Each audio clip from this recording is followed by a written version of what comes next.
Singapore যেন তার মৃত্যুর দেশ। জুবিনের স্কুবা ডাইভিং যেন অসমের অপূরণীয় ক্ষতি সাধিত করে শোকস্তব্ধ করে দিল দেশ জুড়ে শোকের ছায়া। খ্যাতনামা অসমিয়া সঙ্গীত শিল্পী জুবিন গার্গের মৃত্যুতে স্তব্ধ সঙ্গীত জগৎ। সিঙ্গাপুরে শো করার কথা ছিল শনিবার বিকেলে, কিন্তু শুক্রবার দুপুরে স্কুবা ডাইভিং করতে গিয়ে ঘটে মর্মান্তিক দুর্ঘটনা। না ফেরার দেশে চলে গেলেন জুবিন। এই করুণ পরিণতি যেন অতীতকে নতুন করে ফিরিয়ে দিল। কারণ 2002 সালে একইভাবে দুর্ঘটনায় প্রাণ হারিয়েছিলেন জুবিনের প্রিয় বোন এবং সঙ্গীত শিল্পী জঙ্কি বড় ঠাকুর।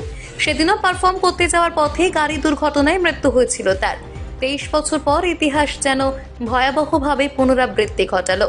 জীবনের মঞ্চ ছেড়ে চির বিদায় নিলেন দুই ভাই বোন। জুবিনের অকাল প্রয়াণের শোকার্ত তার অনুগামীরা, শিল্পী সমাজ এবং গোটা উত্তর পূর্ব ভারত।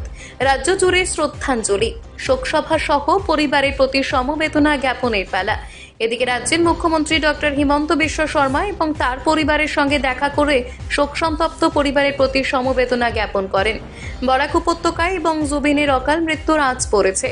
সঙ্গীত শিল্পী ছাড়াও রাজনৈতিক অরাজনৈতিক মহল সামাজিক মাধ্যমে বেদনাদায়ক পোস্ট করে শোক প্রকাশ করতে দেখা গেছে।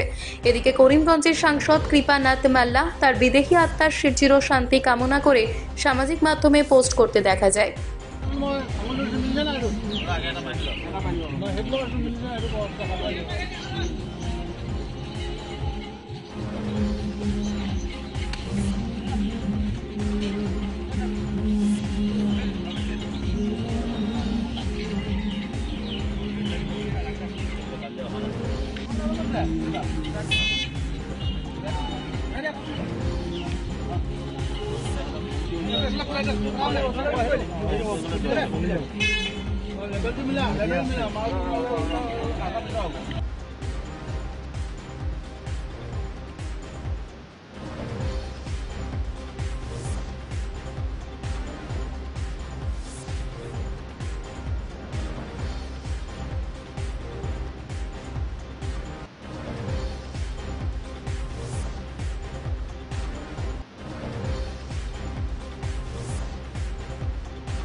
श्यामा शांति रेति ओम तत्सत्।